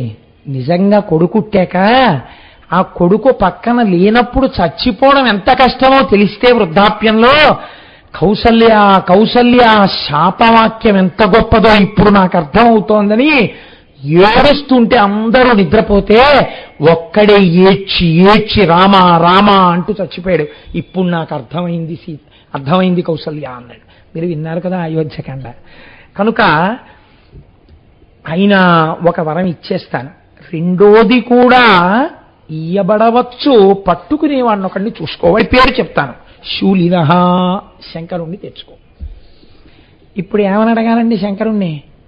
అయ్యా మీరేమనుకోకండి, తప్పుడు పనులన్నీ చేశారు మా వాళ్ళు కొంతమంది, గంగ పైనుంచి కింద పడుతుంది, భూమి పాడైపోతుంది, మీరు వచ్చి అలా కింద నించుంటే పైనుంచి వచ్చి గంగ మీ నెత్తి మీద పడుతుంది, మీరు భరిస్తూ ఉంటే అక్కడి నుంచి భూమి నుంచి పాతాళానికి ఎడుతుంది, మా వాళ్ళు ఉద్ధరింపబడతారు, మీరు అలా నించోండి అన్నారు అనుకోండి. ఎవడు ఒప్పుకుంటాడండి ఈ పనికి? మీకు ఏదైనా ప్రీతి ఉంటే ఓ పండెట్టండి, ఓ కాయెట్టండి, ఓ కోరుకోండి, నాకు ఇది కావాలని అడగండి, పోనిస్తాం. అంతేగాని మీరు నించోండి నీళ్ళు వచ్చేస్తాం మీ మీదంటే ఎవడు ఒప్పుకుంటాడు? ఒప్పుకోడు కదా ప్రపంచంలో ఎవడు. అయినా ఆయన ఏం చేశాడు అంటే మహానుభావుడు వెళ్ళి మళ్ళీ తపస్సు మొదలుపెట్టాడు శంకరుడు కోసం. ఇది భగీరథ ప్రయత్నం అంటే. ప్రీతస్తేహం నరశ్రేష్ఠ కరిష్యామి తవ ప్రియం శిరసాధారయిష్యామి శైలరాజసుతామహం. మీరు వాల్మీకి రామాయణాన్ని జాగ్రత్తగా చదవండి. బ్రహ్మగారిని వరం అడిగాడు ఎవరు? భగీరథుడు. శంకరుణ్ణి వరం అడిగినట్టు వాల్మీకి రామాయణమునందు లేదు. శంకరుణ్ణి అసలు అడగలేదు. అయా మీరు పట్టుకోండి గంగ పైనుంచి పట్టినప్పుడు అని భగీరథుడు శంకరుణ్ణి అడగలేదు. అడగకుండా ప్రత్యక్షం అవుతూనే శంకరుడు అన్నాడు, ప్రీతస్తేహం నరశ్రేష్ఠ, నువ్వు చేసిన తపస్సుకి చాలా ప్రీతి పొందాను. అంటే అడగడానికి మొహమాట పడతాడేమో, ఒకటికొకటి అడుగుతాడేమో, ఇంత చేసిన తపస్సు పాడవుతుంది. ఇది గోకర్ణం, మహాబలేశ్వరుడు. అడగకుండా అడగవలసింది ఇచ్చేస్తున్నాడు. ప్రీతస్తే, ఇవన్నీ వింటుంటే గోకర్ణం వెళ్ళాలనిపించట్లేదండి ఒకసారి. ప్రీతస్తేహం నరశ్రేష్ఠ కరిష్యామి తమాప్రియం, నీకు ప్రియమైనది చేసేస్తాను. ఏమిటది? మళ్ళీ అలా అంటే ఏమిటి చేస్తానంటున్నాడో, నేను అనుకుంటున్నాడో అనుకోవట్లేదో అని నువ్వేమీ అనుకోక్కర్లేదు. శిరసాధరయిష్యామి, తలంతా పడతాను. సత్యం చెప్పేస్తున్నాడండి. కడుపు నిండా తింటాను అన్నట్టు జరగబోయేది చెప్పేస్తున్నాడు. త్రికాలజ్ఞుడు, ఆయనకి తెలియందే ఉంటుందండి. తల నిండా పడతాను, శిరసా, తల నిండా పడతా. గంగ అలాగే అడిగింది, తల నిండా అలాగే పట్టాడు. శిరసాధారయిష్యామి శైలరాజసుతామహం, ఆ పర్వతరాజ పుత్రి ఉందే గంగ, అలా పడతానులే పద అన్నాడు. ఇది మీరు దర్శనం చేయవలసినటువంటి పోస్చర్ అండి గంగావతరణం. మీరు ఇక్కడ ధ్యానం చేయాలి. ఎందుకంటే గంగాధర అన్న నామమే కానీ అసలు నిజంగా అలా నిలబడినటువంటి గంగాధరుడి యొక్క స్థితి మీరు విజయవాడలో కనకదుర్గమ్మ తల్లి దర్శనం అయిపోయిన తరువాత సుబ్రహ్మణ్యేశ్వర దర్శనం నుంచి మల్లికార్జున దర్శనం వరకు వెడుతున్న మార్గ మధ్యంలో పక్కన ఉన్న ప్రమదావనంలో ఇలా నిలబడి పైనుంచి గంగ పడుతున్నటువంటి శివుడు ఉంటాడు కదండి. అయితే చాలా చోట్ల ఎలా వేస్తారంటే ఆయన జడలన్నీ విప్పేసుకున్నట్లు వేస్తారు, కానీ అలా విప్పుకు నిలబడినట్టు లేదు. ఆయన మామూలు ఇప్పుడు ఎందుకు విప్పాలంటే అసలు మీరు ఆలోచించండి, ఇది ఎక్కడొచ్చేస్తుందంటే ఈ కాన్సెప్ట్. సాధారణంగా పెద్ద జడ ఉన్న వాళ్ళు పెద్ద జడ ఉన్న వాళ్ళు ఎవరుంటారండి? నా బోటిగాడికి అసలు మామూలు క్రాపే ఉండట్లేదు. భగవంతుడు అనుగ్రహించి క్రాపు పాపిడి వచ్చేవాళ్ళకి వెంకటాచలం తీసుకెళ్తున్నాడు కాబట్టి కృప చేసి ఆ గొడవే లేకపోతుంది అనుకోండి. దీర్ఘమైన కేశపాశం ఎవరికి ఉంటుంది? సుమంగళికి ఉంటుంది కదా. వారు స్నానం చేసేటప్పుడు, తలస్నానం చేసేటప్పుడు కొన్ని ఇబ్బందులు లేకుండా ఏదో దాని గురించి మనం పెద్ద విచారణ అక్కర్లేదు, విరబోసుకుంటారు. అది దృష్టిలో పెట్టేసుకుని సాధారణంగా ఏం చేస్తారంటే కొప్పుతో చెయ్యరు కాబట్టి విరబోసుకుని ఆయన నిలబడ్డట్టుగా చెప్తుంటారు. మీరు ఆలోచించండి, అలా విరబోసుకుని నిలబడిపోతే అది ఒక పరిమితి ఏర్పడిపోయినట్టు శివుడికి కూడా. అలా నేను విప్పుకోపోతే ఈ జటాజూటం సరిగ్గా తడవదో లేకపోతే పడిశంబడుతుందో అలాంటి వాడికి పైన చంద్రుడిని ఇక్కడ ధరిస్తాడండి. అసలు జడలు ఎందుకు విప్పుకోవాలి? ఆయన గంగాధరుడు జటలు విప్పలేదు, జటాజూటంతోనే ఉండాలి శంకరుడు కదండి. జటాజూటంతో నిలబడ్డాడు. ఎలా నిలబడ్డాడు? ఎక్కడ తపస్సు చేశాడు? గోకర్ణంలో చేశాడు. గోకర్ణంలో ఉన్నవాడెవడు? మహాబలేశ్వరుడు. అక్కడ వచ్చింది వరం. కాబట్టి మహాబలేశ్వరుడైనటువంటి వాడు ఏ విషయంలోనైనా బలం కలిగిన వాడే. వాడు ఇలా చేతులు పెట్టుకుంటాడండి. అప్పుడు తలకో పరిమితి ఉన్నట్టు కదా మళ్ళీ. కాబట్టి ఇప్పుడు లేకపోతే ఇలా చూస్తున్నాడు అనుకోండి, బాబా పడిపోతుందా లేనిపోను కూడా ఏం లేదు కదా, పెద్ద ప్రమాదకరంగా ఏం వచ్చేయట్లేదు కదా పాయలు అని ఏం చూడటం. ఎలా చూస్తూ ఉండాలి? ధిక్కారంగా చూస్తుండాలి. పడో రా నీ ఇష్టం అని. కాబట్టి ఇప్పుడు ఎవరినైనా సరే మీరు తల మీద ఇలా మోదారు అనుకోండి, మోదితే గభాలను ఇలా కదలికి వస్తుంది అదురుకి. అలా నాకేం రాదు అని చెప్పడానికి రెండు కాళ్ళు మాత్రం కొంచెం దూరంగా పెట్టి రెండు చేతులు ఇలా పెట్టి ఇలా చూస్తూ రా అని నించున్నాడు. పాండురంగడు సాత్వికంగా నించుంటాడు, ఇక్కడ మహాబలేశ్వరుడుగానే నించున్నాడు.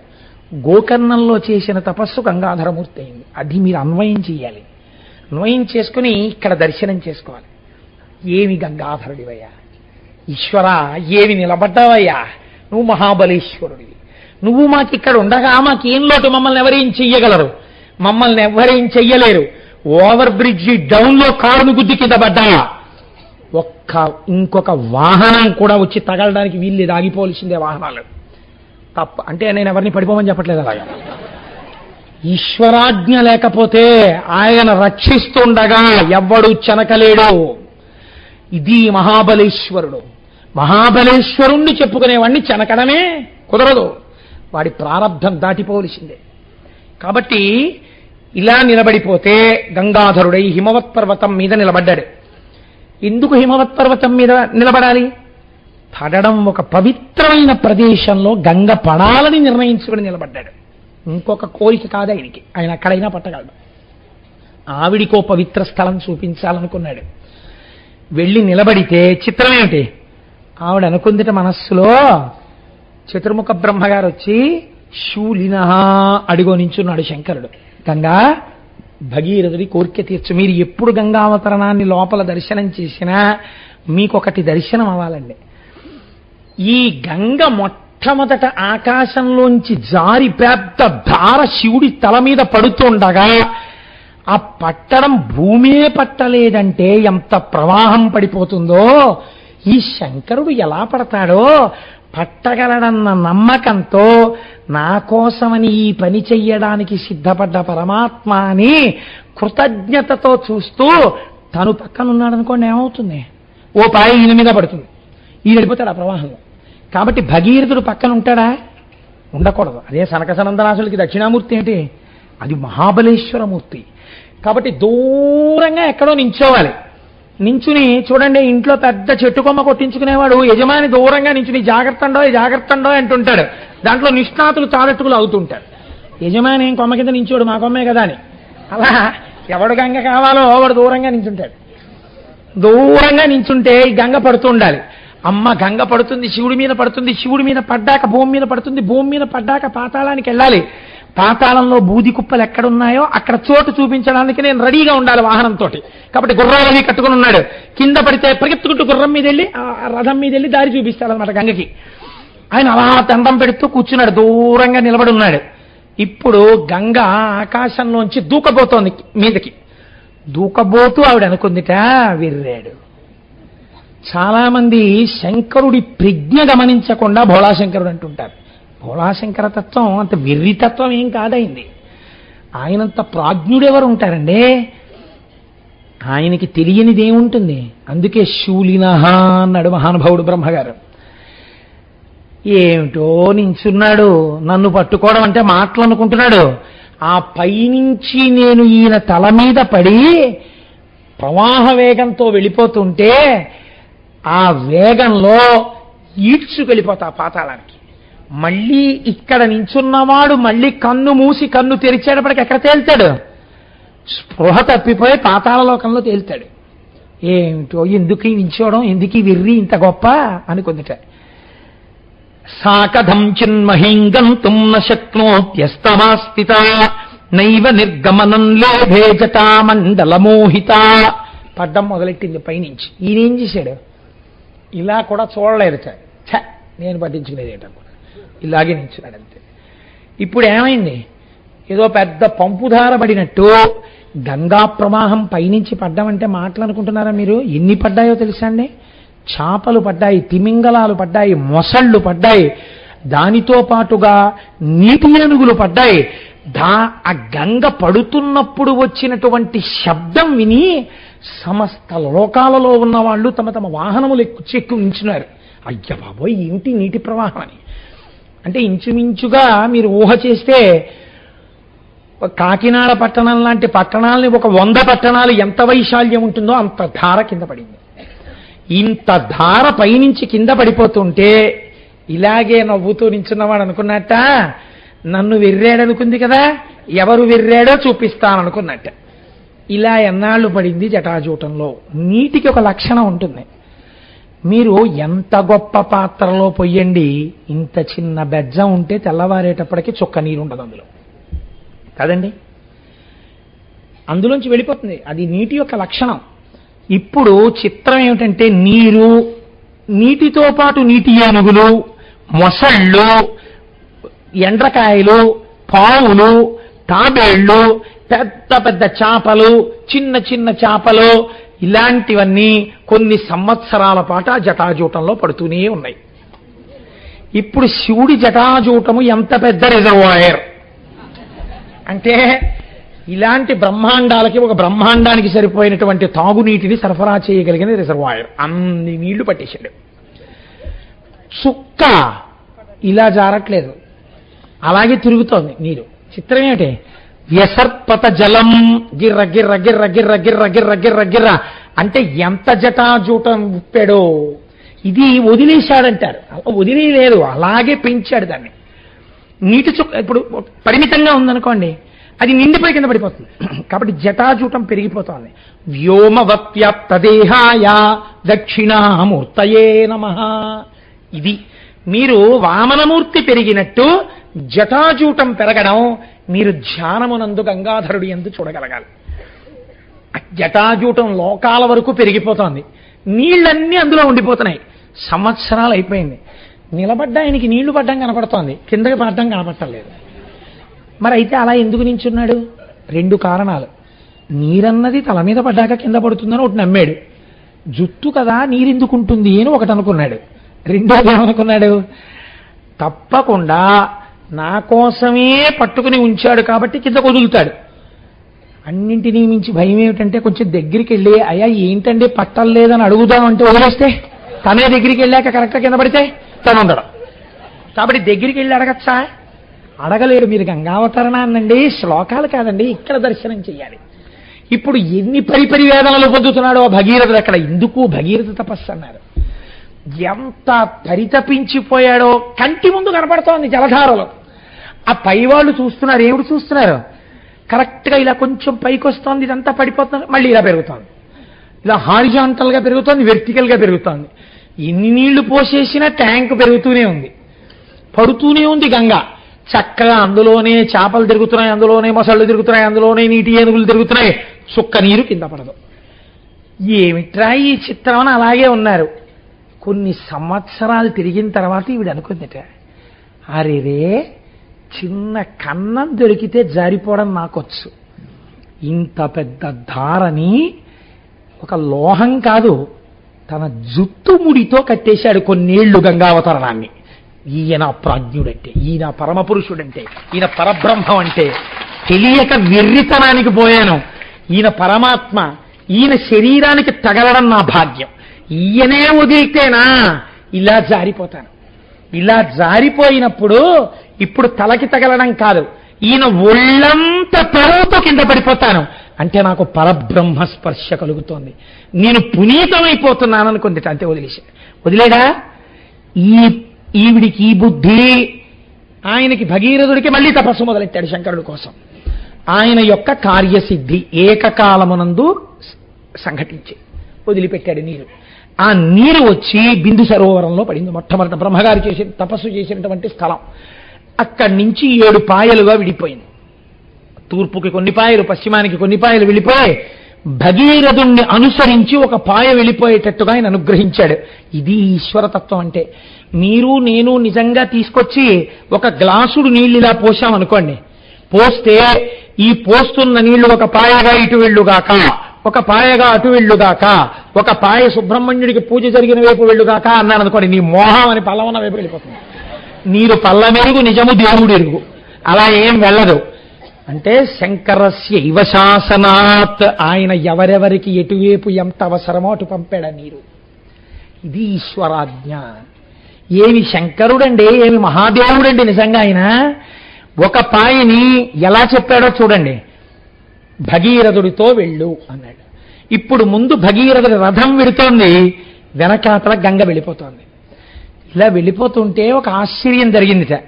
ఇప్పుడు లోకానికంతటికీ ఒక విషయం తెలిసింది. ఏమిటిది?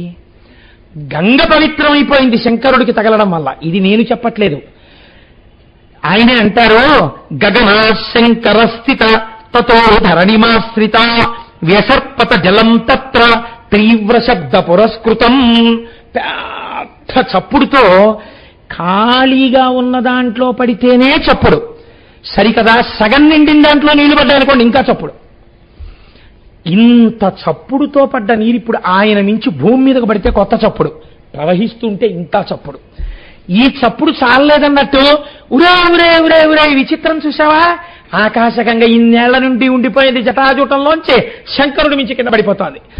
ఇప్పుడు అందరికీ సంతోషం ఏంటి అంటే, నీళ్లలో స్నానం చేయడం సంతోషం కాదు, ఆయనకి తగిలి పడ్డ దగ్గరికి వెళ్ళి స్నానం చేయడం. కానీ అది పడుతోంది ఇంకాను. అక్కడ తల పెట్టడం, స్నానం చేయడం ఎవరికి సాధ్యం కాదు, ఈడ్చేస్తుంది. అక్కడ శంకరుడు ఒక్కడే నిలబడగలడు. కాబట్టి అది ఆయన శక్తిని చూపిస్తుంది. దేవతలు ఎటువంటి వాళ్ళండి? తత్ర దేవర్షి గంధర్వ వసుధా తలవాసిన భవాంగపతి తంతోయం పవిత్రమితి పస్పృశో. తర్వాత కింద పాయల్లో స్నానం చేద్దాం. ఇక్కడ వెంటనే శంకరుండి తగిలి పడుతోంది. అలా అందరినీ కూర్చోపెడితే ఆ దగ్గరగా కూర్చోవాలని ఎందుకు కోరుకుంటారండి? నాకు తెలుసు ఎంత భక్తితో ఉంటే ఆ కోరిక పుడుతుందో. అలా ఎక్కడో దూరంగా ఉన్నారనుకోండి, 2 గంటల సేపు నిలబడి ఒక్కసారి దగ్గరగా వెళ్ళి భగవంతుణ్ణి దర్శనం చేసుకోవాలని ఎందుకు తాపత్రయపడతాం? ఈశ్వరుడికి దగ్గరగా వెళ్ళాలన్న కోరిక మనుష్యుడికి సహజంగా ఉంటుంది. అందుకే అలా చూసేశాను కదండి అని వెళ్ళరండి ఎవరు. మహాలఘు దర్శనం ఇచ్చారనుకోండి, కోపడతాం మనం. ఎందుకు కోపడతాం? ఏం నీకు కనపడలేదా అంటే, కనపడడం వేరే, దగ్గరికి వెడితే వేరు. ఏమిటి దగ్గరికి వెడితే వేరు?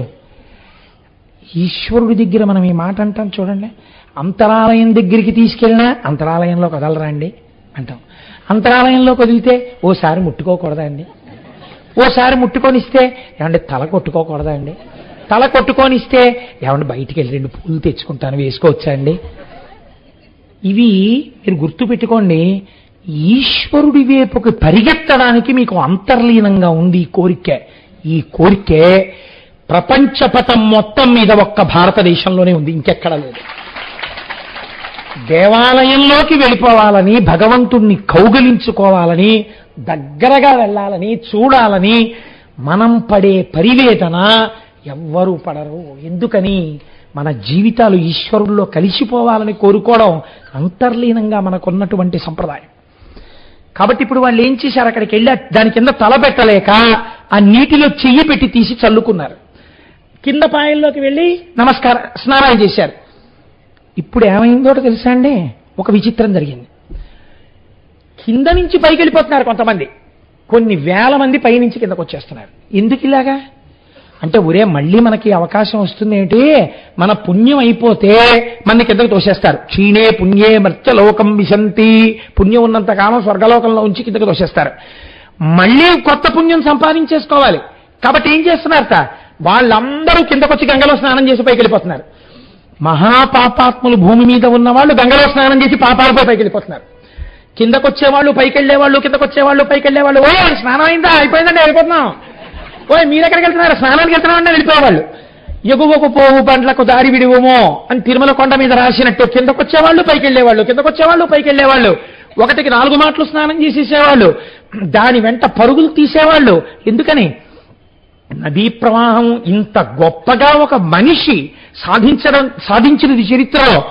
ఆయన మీద పడుతోంది, ప్రవహిస్తోంది. ముందు భగీరథుడు వెళ్తున్నాడు, ఆయన ఇటిడితే చెడుతోంది. వెళ్ళేటప్పుడు నీటి లక్షణం అండి, ఇలా గీత గీసినట్టు వెళ్ళలేదు.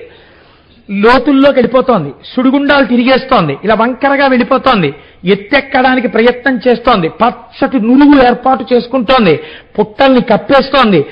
ఇలా వంకర్లు తిరుగుతోంది. ఒక్కొక్క చోట వాలుగా ప్రవాహం తిరిగిపోతోంది, ఒక్కొక్క చోట తిన్నగా వెళ్ళిపోతోంది, ఒక్కొక్క చోట తన ప్రవాహమే తనకి ఎదురొచ్చి ఢీకుంటోంది. అందులోంచి తుంపర్లు పుడుతున్నాయి. అలా వెళ్ళిపోతోంది. వెళ్ళిపోతుంటే వెళ్ళి వెళ్ళి వెళ్ళి వెళ్ళి జహ్ను మహర్షి తపస్సు చేసుకుంటున్నటువంటి ప్రాంగణం దగ్గరికి వెళ్ళింది. వెళ్ళి అటువైపుకి పల్లం ఉంది, అటు తిరిగింది. తిరిగి ఒక్కసారి ఇంత నీటి ప్రవాహం వెళ్ళి ఆయన అంతర్ముఖుడై కూర్చుని ఉన్నాడు. కూర్చుని ఉండేటప్పటికీ ఇంత నీరు ఆయన యొక్క ఆశ్రమాన్ని కొట్టేసి తీసుకుపోయింది. ఇది చాలా చిత్రంగా ఉంటుందండి. మీరు ఎప్పుడైనా చూశారో లేదో నాకు తెలియదు, కానీ ఈశ్వరుడు బహుశా ఎదరవీడు ఎప్పుడైనా గంగావతరణం చెప్పాలని నన్ను అలా పుట్టించాడు. ఏలూరులో మా ఇంటి పక్కనే తమిళేరు ఉండేది. ఆ తమిళేటి గట్టెక్కి కూర్చుంటే ఏరుస్తోంది ఏరుస్తోంది అనేవారు. ఏరుస్తోంది అంటే స్కూల్ మానేయడమే. ఇంట్లో వాళ్ళకి భయం, వరదలు వస్తాయని పంపించేవారు కాదు. వెంటనే ఏమిటంటే ఆ ఏటి గట్టెక్కి కూర్చునేవాళ్ళం. ఆ ఏరు వచ్చేటప్పుడు గబగబ గబగబా వచ్చేస్తుంటుంది ప్రవాహం. వచ్చేస్తూ పాము వెళుతుంది చూసారా, అలాగే వెళ్ళిపోతుంటుంది. వెళ్ళిపోతూ ఏట్లో అప్పటి వరకు ఈ రజకులు వాళ్ళు చిన్న చిన్న పాకలు అవి వేసుకునేవారు విశ్రాంతికి. వచ్చినప్పుడు ఎంత చిత్రం అంటే ఇలా వచ్చి ఆ పాకలోకి వెళ్ళిపోయేది అంతే. వీళ్ళందరూ సామానట్టుకుని వచ్చేసేవారు. ఆ పాక నీటి మీద తేలిపోయేది, తనతో పాటు పాకను తీసుకెళ్ళిపోయేది. పాకగా పెడుతుంది అనుకుంటున్నారా? ఆ ప్రవాహ వేగానికి కాసేపటికి ఈ కర్రలు ఇటు ఊడిపోయేవి, ఆ ఆకులు అట్టి పడిపోయేవి. ఒక వేగం ఆకులు అటు తీసుకుపోయేది, కొన్ని కర్రలు ఇటు తీసుకుపోయేది, కొన్ని అటు వెళ్ళిపోయేవి, కొన్ని తాటాకులు అక్కడే ఇలా తిరుగుతుండేవి సుడిగుండంలో. అంతే. ఆ వేగానికి అలా వెళ్ళిపోతుంటే జలమయం అయిపోయిందంటారు. తన వేగంలో తీసుకుని వెళ్ళిపోతుంది అందరినీ. ఆ తమ్మిలేటి ఒడ్డున కూర్చునేది అన్నీ తీసుకెళ్ళిపోతుంటే అలా విచిత్రంగా చూస్తూ ఉండేవాళ్ళం. ఒక్క చెట్లు మాత్రం స్వాగతం చెప్పినట్టు గట్టు మీద ఉన్నటువంటి తుమ్మ చెట్లు మాత్రం పడిపోకుండా ఆ ప్రవాహంలో ఇలా చేతులు ముంచుతూ మొదట ఆడుకున్నవి ఏమైనా ఉంటే చెట్లే. చేతులు పెట్టి పిల్లలు చూడండి నీళ్ళల్లో చెయ్యెత్తి ఆడుకుంటారు. అలాగా బాలమురళీకృష్ణ గారు చిన్న వ్యంగ్యధ్వని చేశారు సుప్రభాతం చేస్తూ. శంకరుడు పొద్దున్నే నిద్ర లేవకముందు పడుకుని ఉంటాడట. అందరిలో చిన్నపిల్లాడు సుబ్రహ్మణ్యుడు కదండి, పెద్ద ఆయన గణపతి. ఆయన చాలా సంస్కారవంతంగా స్నానం చేసి యజ్ఞోపవీతం సంధ్యావందనం ఇవి చేసుకుని నాన్నగారు లేస్తారని కాళ్ళ దగ్గర ఇలా చేతులు కట్టుకుని ఇంచుంటాట. పార్వతీదేవి ముందే లేచి అన్నీ సిద్ధం చేసేసి ఈ చిన్నపిల్లవాడికి రా సుబ్రహ్మణ్యుడిని ఇలా చంకలో పట్టుకుని వచ్చి స్వామివారి పాన్పు దగ్గర పాదాల దగ్గర కూర్చుని ఆయన్ని మెల్లమెల్లగా తట్టి ఏమండి ఏమండి అంటుంటుంది. ఈ సుబ్రహ్మణ్యుడు మాత్రం గభాలను దిగిపోయి మంచం తలకట్టుకెళ్ళి తలగడా మీద ఇలా పడుకున్న శంకరుడి దగ్గరికి వెళ్ళి చెయ్యి తీసుకెళ్లి జటాజూటంలో పెడతాట. గంగమ్మ కదా చల్లగా ఉంటుంది. ఈ చెయ్యి తీసి నుదుటి మీద పెడతాట. 3వ కన్నా అగ్నిహోత్రం కదా వెచ్చగా ఉంటుంది. ఇలా ఆడుకుంటుంటే ఆ పిల్లాడు ఆడుకుంటున్నాడని శంకరుడు లేచి కణ ధనులవుతుంటే 2 చేతులతో సుబ్రహ్మణ్యుడిని తీసుకుని ఆయన బొగ్గలు ముద్దు పెట్టుకుని అప్పుడు నిద్రలేస్తట. అనుభవించారు బాలమురళీకృష్ణ గారు. సుప్రభాతం ఎలా ఉంటుంది. ఒక్కొక్కరు ధ్యానమునందు అలా దర్శించారండి. కనుక ఆ వెళ్ళిపోతున్నటువంటి గంగ జహ్ను మహర్షి యొక్క ఆశ్రమాన్ని తనతో తీసుకుపోతే ఈయన్ని తీసుకుపోదా అండి అని మీరు అడగచ్చు. గంగ కూడా తీసుకుని వెళ్ళలేదు, తపశ్శక్తి అటువంటిది. యతో భగీరథో రాజా తతో గంగా యశస్విని జగామ సరితాం శ్రేష్ఠ సర్వపాప ప్రణాశిని తస్మాజ్జహ్ను సుతా గంగా ప్రోచ్యతే జాహ్నవీతి చ జగామ చ పునర్గంగా భగీరథ రథానుగా. ఆ భగీరథుడి యొక్క రథం వెనకాతల వెళ్ళి వెళ్ళి వెళ్ళి వెళ్ళి పాతాళ లోకంలోకి వెళ్ళింది. వెళ్ళిన తర్వాత తమ పితృదేవతల యొక్క భస్మరాశుల్ని చూపించి దీని నుంచి ప్రవహించమని చేతులొగ్గి నమస్కరించి అడిగాడు. ఆ భస్మరాశుల మించి గంగ ప్రవహించింది. ప్రవహించగానే ఎవరి శరీరమునకు సంబంధించిన భస్మరాశులలా పడిపోయి ఉన్నాయో వాళ్ళందరూ కూడా ఉత్తర క్షణం దాహశాంతిని పొంది 60,000 మంది సగరులు ఊర్ధ్వలోకాలకి వెళ్ళిపోయారు. ఇలా ఒక్క భగీరథుడు ప్రయత్నమన్నది ఎంత ముఖ్యమో, చిత్తశుద్ధి ఎంత ముఖ్యమో చూపించి పైన ఉన్న వాళ్ళని ఊర్ధ్వలోకాలకు పంపాడు. కింద ఉన్న వాళ్ళకి వంశము లేకుండా బాధపడకుండా భగవంతుడి యొక్క అనుగ్రహాన్ని వర్షింపచేశాడు. చతుర్ముఖ బ్రహ్మగారంతటి వాడు పిలవకుండా పరిగెత్తుకొచ్చాట. పరిగెత్తుకొచ్చి భగీరథుణ్ణి చూసి కౌగిలించుకుని అన్నాడు, భస్మస్యథా ప్లుతే రామా గంగాయా సలిలేనవై సర్వలోక ప్రభబ్రహ్మ రాజానమిదమబ్రవీత్. ఆ రాజుతో భగీరథుడితో అన్నాడు, భగీరథ, ఇంకా లోకంలో ఎప్పుడైనా ఎవరైనా ఎక్కడైనా ఇంత గొప్ప ప్రయత్నం చెయ్యవలసి వస్తే దాన్ని భగీరథ ప్రయత్నం అని వస్తుంది లోకంలో. అన్నిటిని మించి ఇన్ని కష్టాలకి ఓర్పుతో ఈ పాయని పాతాళానికి తెచ్చావు కనుక ఈ పాయకి భాగీరథి అని పేరు. నీ పేరే వస్తుంది ఈ గంగా ప్రవాహానికి.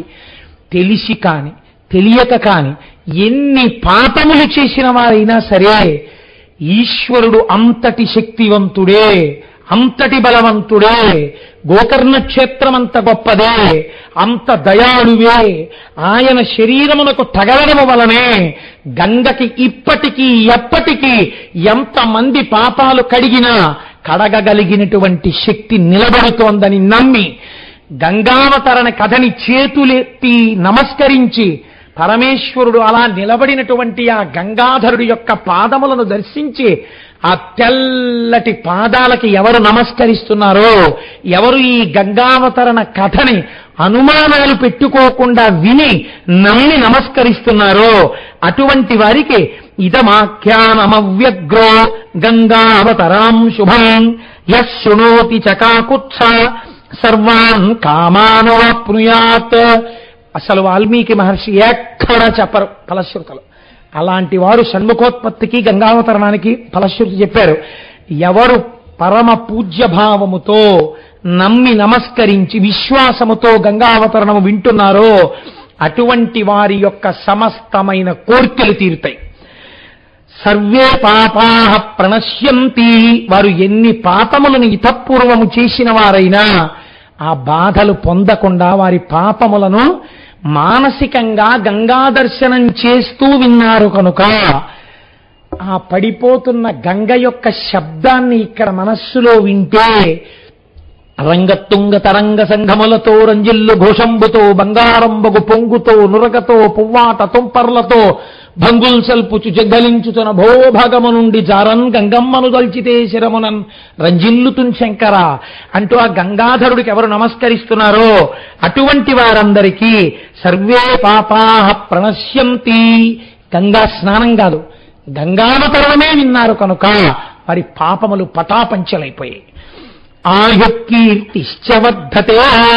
వారి యొక్క ఆయుర్దాయము చక్కగా వృద్ధిలోకొచ్చి వారు దీర్ఘాయుష్మంతులవుతారు, చిరంజీవులవుతారు. వారికి ఏమి అపమృత్యు దోషం ఉండదు, ఏ ప్రమాదములు రావు. కీర్తిశ్చవర్ధతే. చక్కటి కీర్తి పొందుతారు. కీర్తి ఎప్పుడు పొందుతారండి మీరు చెప్పండి? కీర్తి ఎప్పుడు వస్తుంది? ఆయన్ని చూడగానే అమ్మ మహానుభావుడండి నమస్కారం పెడదామని ఎప్పుడంటారు?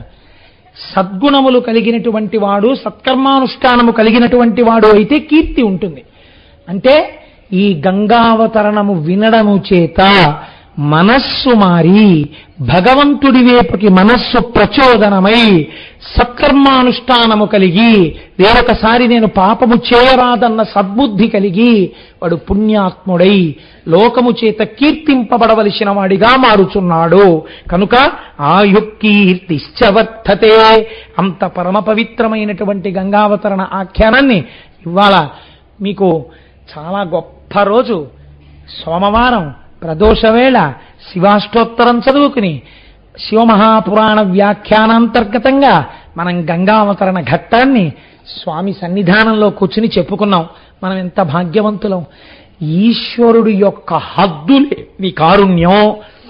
వినేటప్పుడు మామూలుగా వినడం కాదు, ఇలా ముక్కున వేలేసుకోకుండా వినలేనటువంటి లీల ఏది ఉన్నదో, ఎంత చమత్కారమైనటువంటిదో, ఎంత కారుణ్యమూర్తియో ఆవిష్కరించేది. ఏది విని ఏది ఒక్కసారి తలుచుకుంటే మన పాపములు పటాపంచలైపోతాయో, భక్తినిస్తుందో అటువంటిది. పేరు చెప్పని చిన్న సస్పెన్స్ ఉంచితే బాగుంటుంది. మధ్యాహ్నం భోజనానికి రండి, ఏం వండుతానో చొద్దురు గాని అంటే ఎప్పుడు 1 గంట అవుతుందా అని ఇలా వాచి చూసుకున్నటువంటి భర్తలా, రేపటి రోజున ఈశ్వరుడు అంత పరమ పవిత్రమైన ఆఖ్యానమును నా చేత చెప్పించి మిమ్మల్ని వినేటట్టు చేసి ఉభయులను ఉద్ధరించుగాక అని పరమేశ్వరుడి పాదములు పట్టి ప్రార్థన చేస్తూ